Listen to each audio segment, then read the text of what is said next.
Olá, meus amigos, bom dia. É uma alegria para o nosso coração estarmos reunidos nessa manhã com o objetivo de estudar o Evangelho de Jesus à luz da doutrina espírita. Essa casa, que leva o nome Casa da Acolhida, faz jus ao seu nome, porque nos acolhe, nos envolve em vibrações de paz, de harmonia.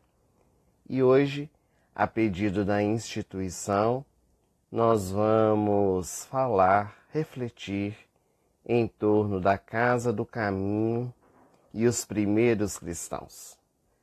Para isto, nós vamos voltar no tempo, fazer uma viagem, ir àqueles dias em que os primeiros seguidores de Jesus realizaram este trabalho extraordinário, deixando para todos nós exemplos a serem seguidos. Nós rogamos a Jesus para que possa nos envolver, possa nos abençoar e nos fortalecer nesta manhã, a fim de que as nossas reflexões possam chegar nos nossos corações como sementes a serem desenvolvidas no solo do nosso coração. Logo após a morte de Jesus, ele ressuscitou no terceiro dia, aparecendo primeiramente a Maria de Magdala, a portadora da boa notícia, das boas novas, levando aos seguidores de Jesus a informação de que Jesus vivia como ele mesmo havia afirmado. E logo após esse momento de alegria, de euforia, em que Madalena traz aquela notícia, Jesus vai aparecer aos seus seguidores pela primeira vez na cidade de Betânia e vai conviver com eles aproximadamente durante 40 dias, aparecendo aqui e ali, trazendo informações, trazendo mensagens que iriam solidificar ainda mais a proposta da divulgação do seu Evangelho. Até que ele irá aparecer no Monte das Oliveiras, quando despede-se da terra, deixando para todos nós um dos mais belos sermões, com a proposta aos 500 da Galileia, onde ali estavam presentes os 12 apóstolos, agora 12, porque Matias havia sido incorporado no colégio apostolar, no lugar de Judas Iscariotes. E quando Jesus surge iluminado em espírito sobre o monte, ele diz: Ide pregai, levai a minha mensagem a todos os povos e onde se fizer necessário. E ocorre um fenômeno, o fenômeno que ficou conhecido como as línguas de fogo. Quando os apóstolos começaram a falar línguas que eles desconheciam, para poder se comunicar com aquelas pessoas de diversas regiões que ali se encontravam. Era um fenômeno que hoje está muito bem estudado pela doutrina espírita, chamado xenoglossia, quando o médium fala uma língua que não conhece. E naquele dia, eles puderam converter centenas de pessoas que ali estavam, sendo tocadas pela mensagem do amor, da paz e do perdão. Após esses acontecimentos, no dia que ficou conhecido como Pentecostes, os primeiros cristãos, os primeiros seguidores de Jesus, começaram o trabalho da divulgação. Saíram 2 a 2, levando aquela mensagem reconfortante, consoladora às cidades da Galileia, da Judéia, onde eles encontrassem o solo fértil para a distribuição daquela semente. No entanto, Simão Pedro, o apóstolo mais velho, aquele que fora escolhido para ser a pedra angular do cristianismo, desde o dia que Simão Pedro fora chamado ali nas praias de Cafarnaum, junto ao mar da Galileia, numa manhã radiante de sol, em que o meigo Rabi aproximou-se dele e do seu irmão André e lhes disse: Eu vos convido para que a partir de hoje não sejais mais pescadores de peixes, mas pescadores de homens. E colocando as mãos sobre o ombro de Simão, Jesus diz: Tu és Simão Barjonas, e a partir de hoje tu serás chamado Cefas, que quer dizer pedra, e sobre a tua pedra eu edificarei a minha igreja. E foi a partir desse dia que Simão Barjonas começou a ser chamado de Simão Pedro. Agora, com a morte de Jesus e este trabalho de divulgação do Evangelho, Simão Pedro, por causa da idade, já o quebrado, pelos anos que haviam se passado, ele era o mais velho, mudou-se de Cafarnaum para Jerusalém, e ali, acompanhado de amigos, na velha estrada de Jope, junto de outros seguidores de Jesus, como Tiago Maior, Filipe, Tiago Menor, Bartolomeu e também João, fundaram a primeira instituição cristã que a humanidade tem notícia, a Casa do Caminho. A Casa do Caminho era um pavilhão muito singelo, um grande telheiro revestido de paredes muito frágeis, carente de todo e qualquer conforto, mas que visava não apenas distribuir o alimento material, a sopa reconfortante, mas também o alimento do espírito. A sua finalidade era dar assistência às pessoas que não tinham abrigo, sobretudo os idosos, distribuírem o caldo, a sopa reconfortante e pregarem o Evangelho de Jesus. Com o passar do tempo, a Casa do Caminho foi buscando e foi angariando outros cooperadores, como Barnabé, o irmão de Maria, a de Jerusalém, aquela mulher que abriu as portas do seu lar para que pudesse receber Jesus no encontro que ficou conhecido como a Última Ceia. João Marcos, que era também filho desta Maria e sobrinho de Barnabé, queria se tornar um dos evangelistas. Prócoro, Nicolau, Timon, Estevão, o primeiro mártir, Nicanor, Parmenas, Parmela e tantos outros.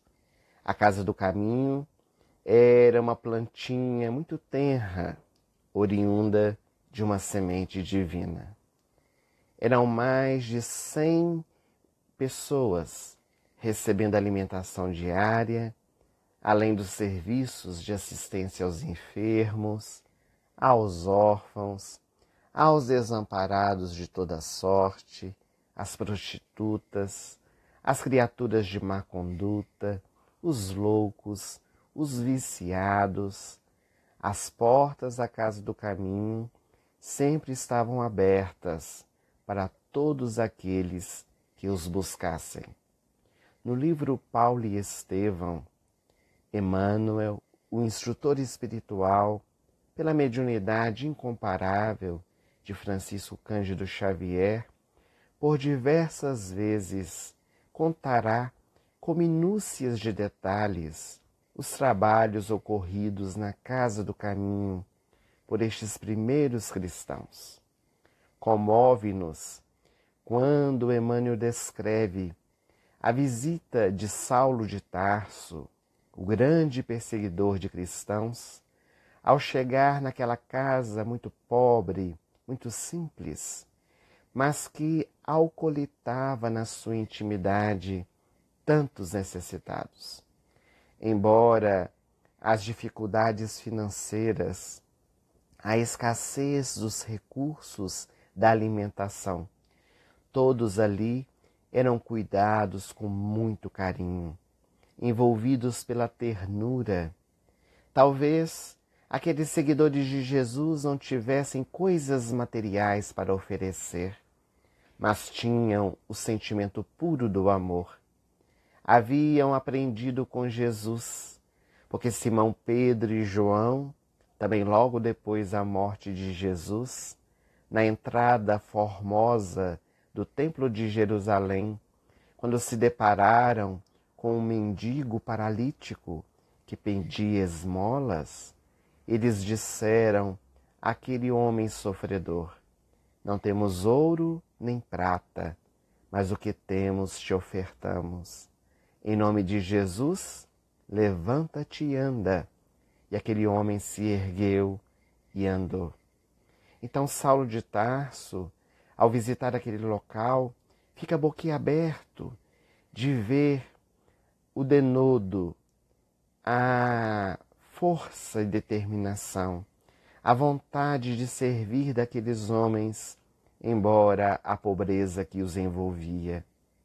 Mais tarde, outros servidores, outros sacerdotes do Templo de Jerusalém se converteram, deixaram-se envolver pela palavra luminífera de Jesus, trazida por seus seguidores, e acabaram por vender tudo aquilo que tinham para oferecer à Casa do Caminho, a fim de fortificar aquelas atividades.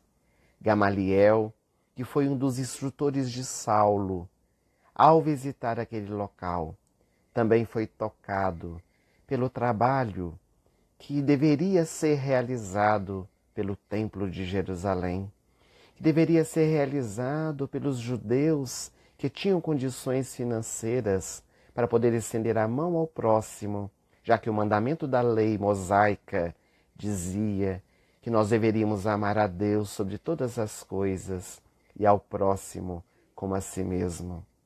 Que fizeram aqueles homens senão bem perante a todas as criaturas, embora todos eles fossem incompreendidos.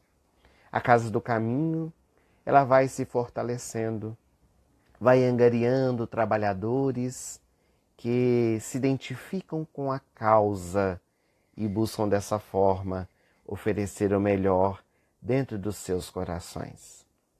Bem mais tarde, alguns anos depois, a Casa do Caminho receberá um outro colaborador que vai incentivar as atividades.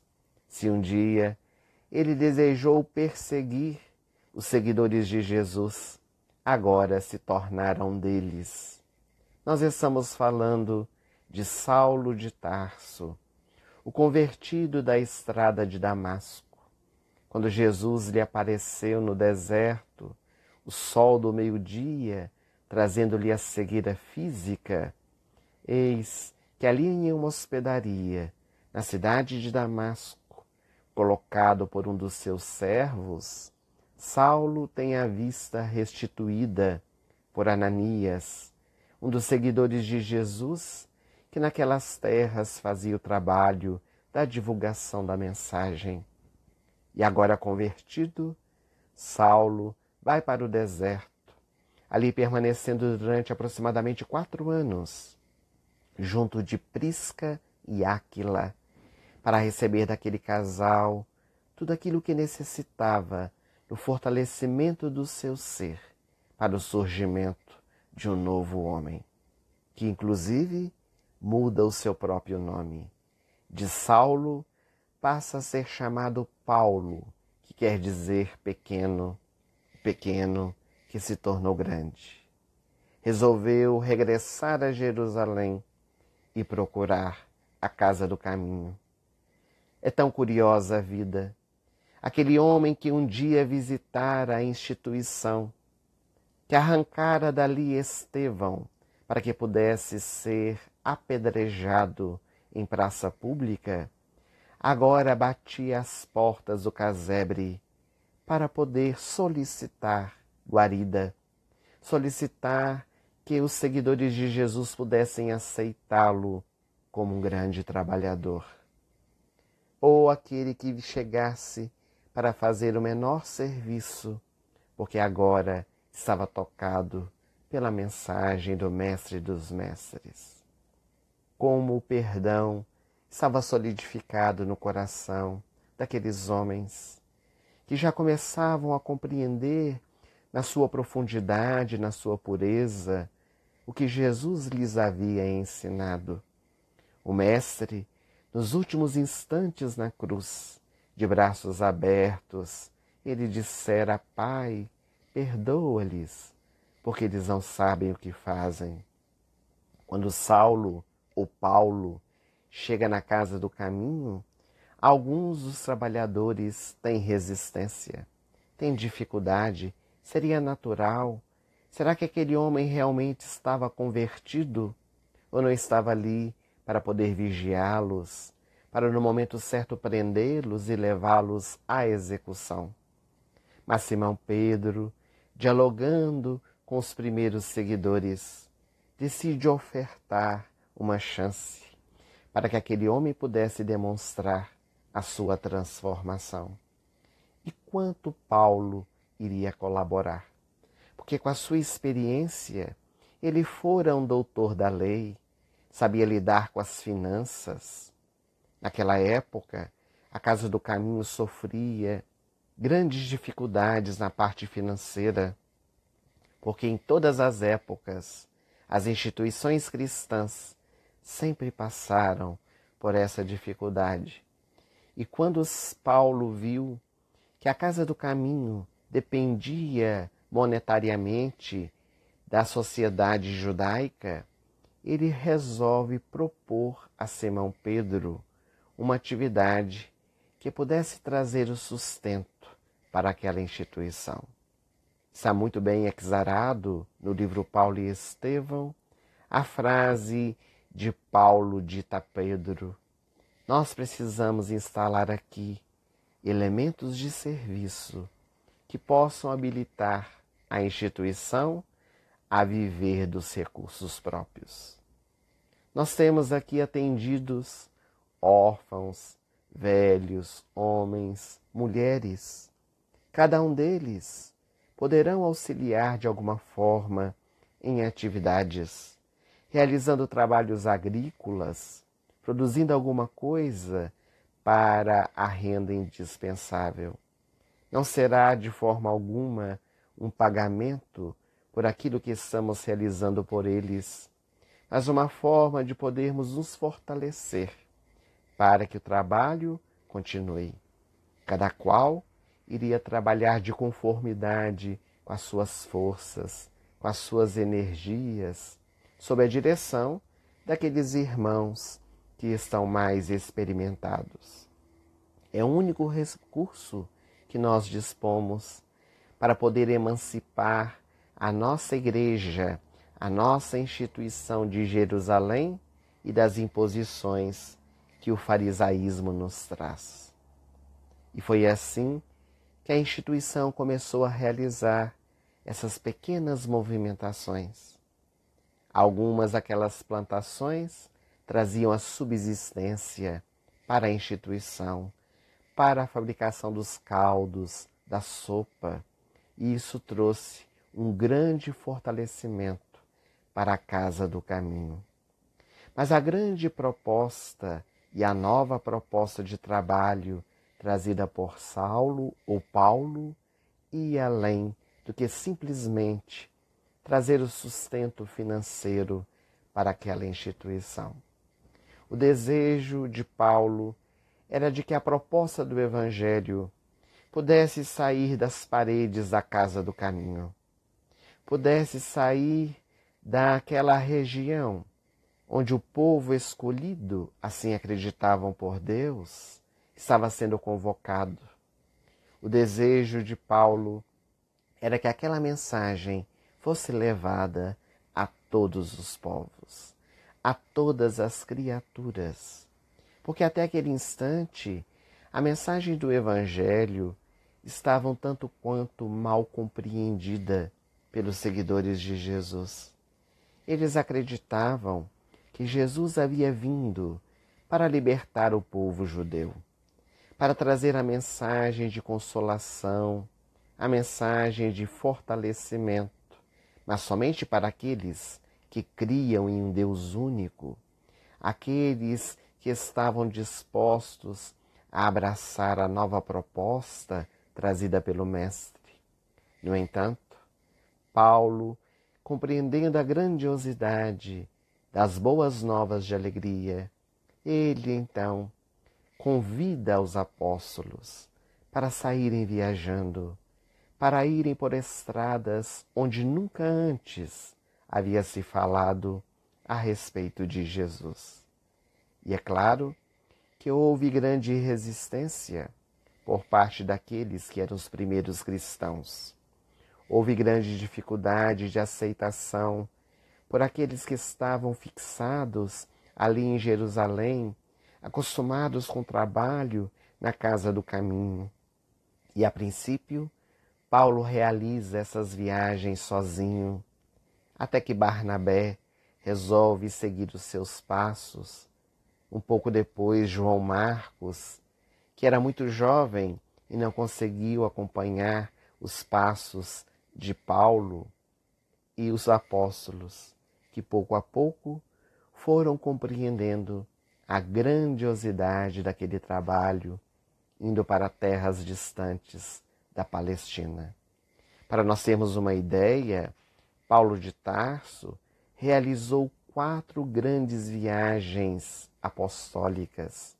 Segundo os historiadores, ele andou em torno de 20.000 quilômetros a pé, a metade da linha do Equador. Atravessou aquelas estradas poeirentas, adentrou cidades espalhadas por diversas regiões, foi apedrejado, recebeu cusparada na face, foi violentado, mas permaneceu rijo nas suas determinações, porque desejava que a mensagem do Evangelho fosse levada não apenas por tuas palavras, mas principalmente pelas suas atitudes. De tal forma que um dia ele asseverou: já não sou eu quem vivo, mas o Cristo que vive dentro de mim. Mas enquanto Paulo e outros realizavam essas viagens para além da Judeia, da Galileia, da Samaria, Simão Pedro, ele permanece ali em Jerusalém. Para ele seria muito difícil empreender aquelas viagens, andar pelos desertos, a idade já não lhe permitia, cansado, alquebrado pelos anos, mas fiel a Jesus.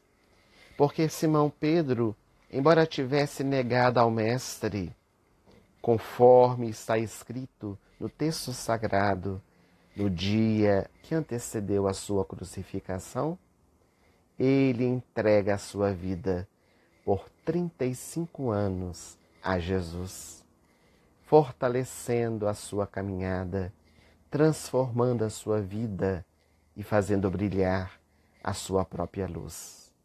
Às vezes, no silêncio íntimo, Simão Pedro recordava-se daquela noite em que ele estava sentado ao entorno da mesa na casa de Maria, a de Jerusalém, para o último encontro, a última ceia. Em determinado momento do encontro, Jesus olha para Simão e lhe diz: em verdade, Simão, te digo que ainda hoje tu me negarás por 3 vezes antes que o galo cante.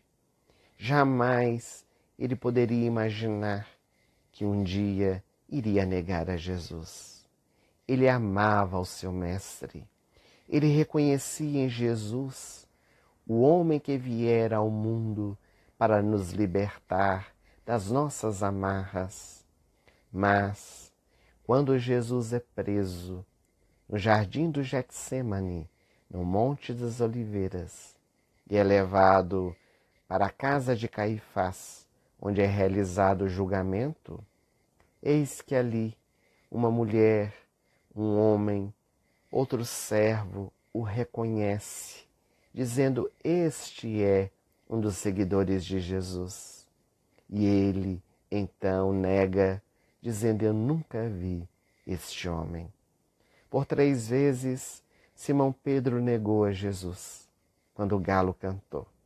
E quando o galo canta, ele chora amargamente. Porque as palavras de Jesus vêm à tona na sua mente. Ele recorda-se que o Mestre havia lhe falado, profetizado a respeito daquele momento, mas não tivera forças para manter a sua sobriedade, de encarar de frente aquela experiência, negando a Jesus de Nazaré.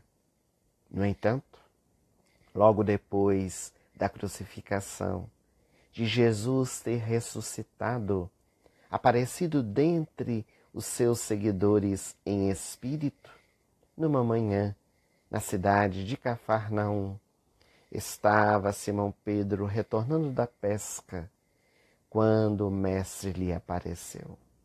E ali às margens do lago de Genezaré, também chamado Lago do Tiberíades, eis que o Mestre aproxima-se e diz a Simão Pedro: Simão, tu me amas?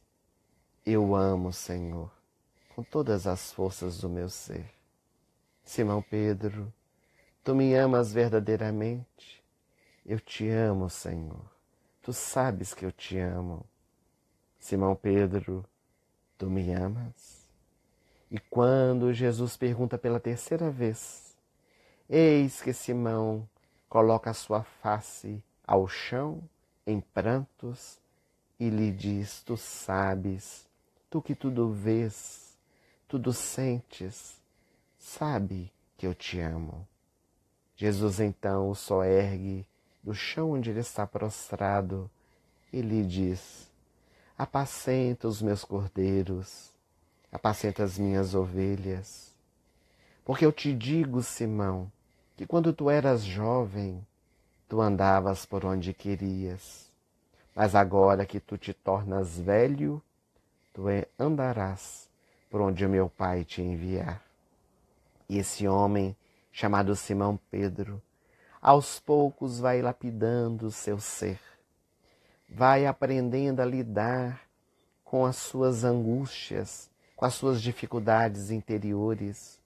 Às vezes Simão Pedro era truculento, falava as coisas sem pensar, depois chorava amargamente.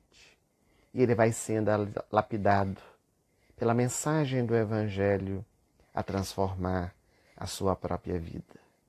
Na Casa do Caminho, era realmente a pedra angular daquela instituição, fortalecendo o trabalho, buscando fazer o melhor de si e aprendendo com as experiências.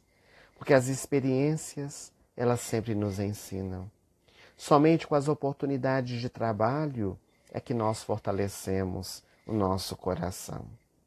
O benfeitor espiritual Humberto de Campos, pela mediunidade de Chico Xavier, no livro Contos e Apólogos, nos conta uma experiência que nós gostaríamos de compartilhar de Simão Pedro, ocorrida na Casa do Caminho. Certo dia, ali em Jerusalém, na estrada de Jope, a Casa do Caminho estava repleta de necessitados de toda sorte, doentes, desiludidos, que vieram rogar a esperança, velhinhos sem consolo, que suplicavam abrigo, mulheres, mães desgastadas, que traziam nos braços os filhinhos aleijados, agonizantes, os alienados mentais que desejavam recobrar a lucidez, que queriam o auxílio daquelas mãos adivosas. Mas em especial naquele dia, fosse pelo cansaço físico, pelas desilusões, as dificuldades que vivenciava, ou mesmo as perseguições que estavam sendo sofridas, Simão Pedro demonstrou uma certa irritação, uma certa fadiga, acordou de mau humor. Poderíamos dizer no ditado popular, amanheceu com o pé esquerdo. Quantos de nós temos experiências como estas? Amanhecemos mal-humorados. E foi naquele dia que Simão Pedro acordou dessa forma. E quando se preparava para o trabalho na casa do caminho, acolhendo tantos e tantos sofredores, curiosamente, Simão Pedro começou a ter um comportamento que chamou a atenção de todos, porque isso não lhe era comum. Ele começou a criticar, a falar de algumas pessoas que estavam ali na instituição. E dentro do grande telheiro, por uma das janelas que estava aberta, ele divisou do lado de fora um homem que era conhecido ali na região e começou a gritar em alta voz para que todos pudessem escutar. Que fazes aqui, Roboão? Tu pensas que nós não te conhecemos? Tu achas que nós não sabemos o que vens fazer aqui? Eu sei que você tem a mão mirrada, porque um dia levantou a sua mão contra a própria mãe, e agora vem aqui para que nós possamos te curar? Pois saiba que não o faremos. Roboão, que estava em silêncio, Roboão estava ali do lado de fora da instituição, esperando o momento da pregação para poder aprender o Evangelho. Não havia solicitado absolutamente nada. Ele abaixa a sua cabeça, um tanto quanto transtornado com aquela experiência, e vai se afastando da casa do caminho. Simão Pedro, para a surpresa de todos, vê uma mulher que está sentada no último banco de madeira, também de cabeça baixa, pensativa, e ela logo disse, Simão Pedro logo disse, e você, que fazes aqui? A senhora não sabe, mas eu te vi na praça de Jerusalém, rindo e zombando daqueles que estavam morrendo, chicoteados até a morte, outros crucificados. E a senhora vem aqui agora, trazendo feridas do corpo, para que eu possa te curar? Pois não o faremos. Aquela mulher simples, que também não havia solicitado nada, ela levanta-se do banco onde está sentada, sai da instituição, menosprezada, de cabeça baixa, e se afasta da casa do caminho. E assim, vez ou outra, Simão Pedro falava de um e outro que estava ali dentro. Quando ele percebe que era o momento da pregação, respira profundamente e vai falar do amor, vai falar do perdão, vai falar da verdadeira caridade. É tão fácil nós falarmos destes ensinamentos. O grande desafio é nós vivenciarmos. O grande desafio é nós colocarmos em prática tudo aquilo que temos aprendido. Eis então que naquele discurso, depois de realizar a pregação, Simão vai distribuir a sopa. O dia vai correndo, várias pessoas vão sendo atendidas, ele mal-humorado o dia todo. Quando a tarde começa a cair, o dia começa a se findar, as pessoas vão se afastando da instituição, só fica ali aqueles que eram atendidos. E quando Simão Pedro estava se preparando para descansar, já apagando as velas, ele se vira e vê que há um homem desconhecido ali dentro do salão modesto, de Poerento. O homem era um desconhecido que estava necessitado. Não pedira nada, apenas olha para Simão Pedro. E o apóstolo mais velho logo diz: que fazes aqui? Tu pensas que nós estamos o dia todo, a hora que qualquer pessoa deseje, para atender? Aqui nós temos disciplina, temos horário, não é o momento. O homem permanecia em silêncio. Simão Pedro, então, olha para ele e diz: mas já que estás aqui, diga logo o que quer. Se nós pudermos, nós ajudaremos. Se não pudermos, te dispensamos. O homem continuava em silêncio. Simão Pedro, naquele rompante, vai se aproximando do desconhecido. E quando ele fica bem próximo, a regular distância, ele percebe que aquele homem traz em seus pulsos as marcas, as chagas vivas. Olha para os pés descalços e vê a marca dos cravos nos pés daquele homem. Então, assustado, Simão Pedro diz: mas és tu, Senhor? És tu que aqui estás? E o homem se transfigura. Era Jesus de Nazaré. O Mestre estava diante dos olhos de Simão Pedro. O apóstolo ajoelha-se chorando, reconhecendo o seu erro, e Jesus, tocando os cabelos já esbranquiçados de Simão Pedro, apenas lhe diz: Simão, Simão, quando não tiveres uma palavra de bom ânimo para poder oferecer, é melhor silenciar. E Jesus desaparece, deixando para Simão Pedro e para todos nós essa mensagem da palavra que consola, da palavra que fortifica, que dá bom ânimo. Se por acaso não a tivermos, é melhor o silêncio do que machucarmos, do que ferirmos aqueles que estão ao nosso entorno.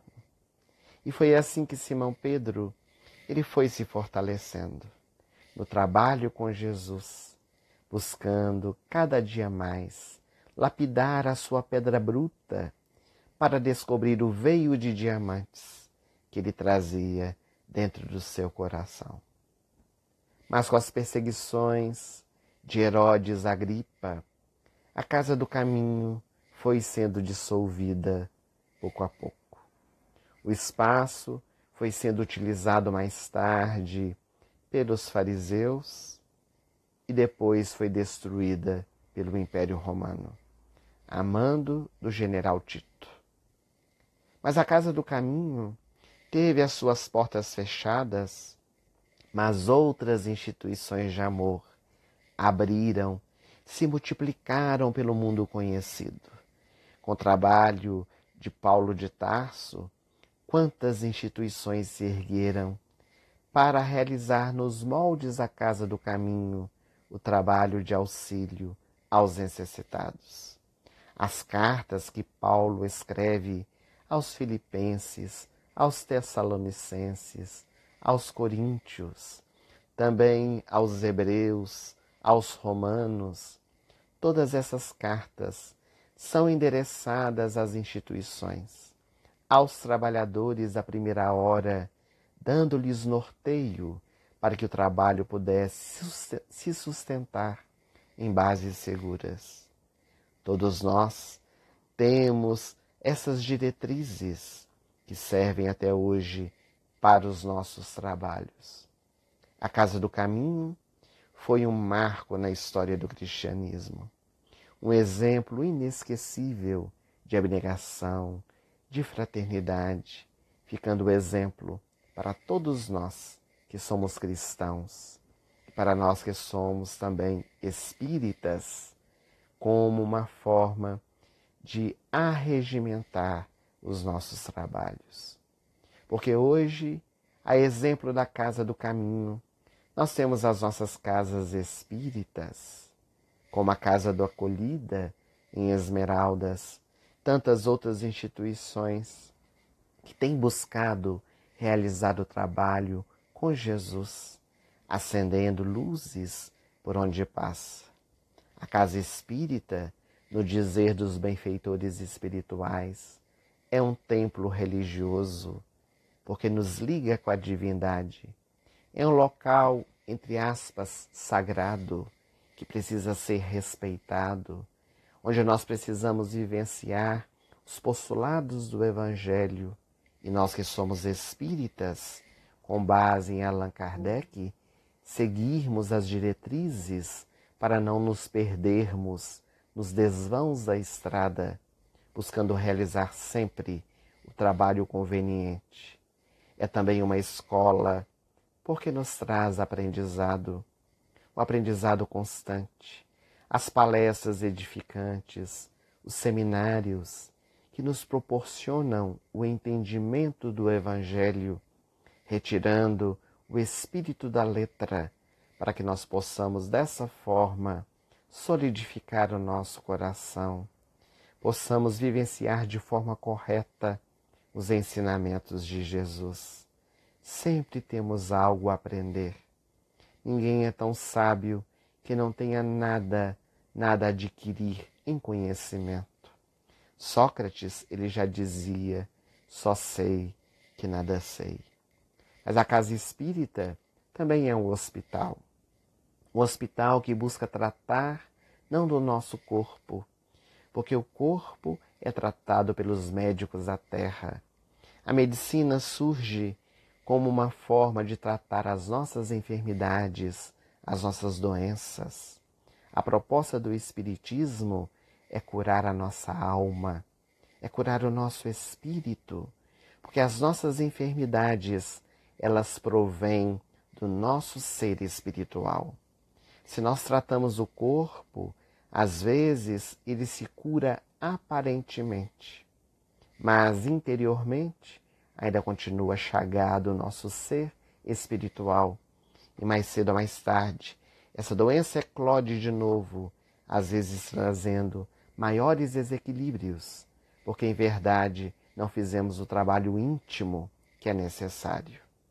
Este hospital de almas, que é a casa espírita, busca trazer-nos o lenitivo, o bálsamo para cicatrizar as nossas enfermidades íntimas. Mas também a casa espírita é uma oficina de trabalho que nos proporciona alargar a nossa condição de servir, o trabalho voluntário, de podermos nos doar em favor daqueles que momentaneamente estão numa condição mais difícil do que a nossa. As diversas tarefas empreendidas pelas instituições de caridade que nos proporcionam o serviço voluntário, o trabalho com Jesus, que muito mais do que auxiliar os outros, ajuda nós mesmos. E por fim, a casa espírita é também uma família, onde nós nos unimos em propósitos, em ideais.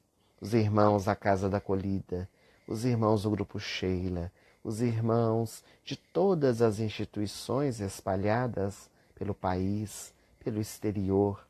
Ali dentro da instituição espírita, e falamos em torno dos nossos, nós criamos elos de amizade, elos espirituais que são duradouros, quando nós vamos entendendo a proposta do Evangelho de Jesus. Quando ele diz aos seus seguidores, eu já não chamo mais de servos, mas de amigos. É preciso que nós sejamos amigos uns dos outros, que nós fortaleçamos os nossos elos, para que assim nós consigamos seguir adiante. Então, meus amigos, ao nos recordarmos essa manhã da casa do caminho, dos primeiros cristãos, o exemplo desses homens, eles ficam para todos nós. Estes que foram os primeiros seguidores, que deixaram o exemplo de que é possível nós vivenciarmos a proposta do Evangelho. E vejam que estes primeiros homens deram a sua vida por amor a Jesus. Foram lapidados, foram trucidados para poder dar o testemunho. Hoje, em pleno século XXI, já não necessitamos mais disso. Hoje, nós precisamos dar um outro testemunho, que é o testemunho do amor, o testemunho da vivência, onde quer que nós somos colocados, no ambiente familiar, no trabalho remunerado ou mesmo ainda na nossa instituição religiosa. No ano 68, conforme narram, eis que Simão Pedro, agora em Roma, preso pelos soldados, é levado ao martírio.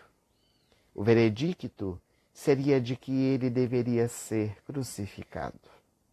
Simão Pedro, ajoelhado ao chão, ele diz: a cruz somente para o meu mestre. Ele suplica que fosse mudada a forma da sua morte, porque não era digno de ser crucificado como Jesus. E os soldados romanos, para tornar aquele momento mais cruel, eles definiram que ele seria crucificado sim, mas de cabeça para baixo. E ali em praça pública, onde hoje está localizada a Praça do Vaticano, a igreja de São Pedro, está então Simão Pedro crucificado de cabeça para baixo. A multidão em volta, vociferando, gritando, blasfemando e sorrindo da condição daquele homem já com a idade avançada. Mas ele não perde o equilíbrio. Ele mantém-se tranquilo, sereno e eleva o seu pensamento ao mais alto, em oração. Quando à sua frente uma luz começa a brilhar, duas mãos distendidas, é a mão de Jesus. A voz terna e doce do meigo Rabi a lhe dizer: vem, meu filho, vem agora estar comigo no reino dos céus. E o corpo se acaba, porque o corpo é uma quimera, estremece ali na cruz, mas o espírito imortal é acolhido por Jesus. Então esses exemplos marcam profundamente o nosso coração e esperamos que nessa manhã todos nós possamos ter fortalecido a nossa mente a fim de podermos também encontrar no exemplo desses homens o exemplo para podermos seguir adiante. Se nós não estivéssemos no isolamento social por causa do coronavírus, hoje, neste 7 de junho, seria dia da Casa da Acolhida.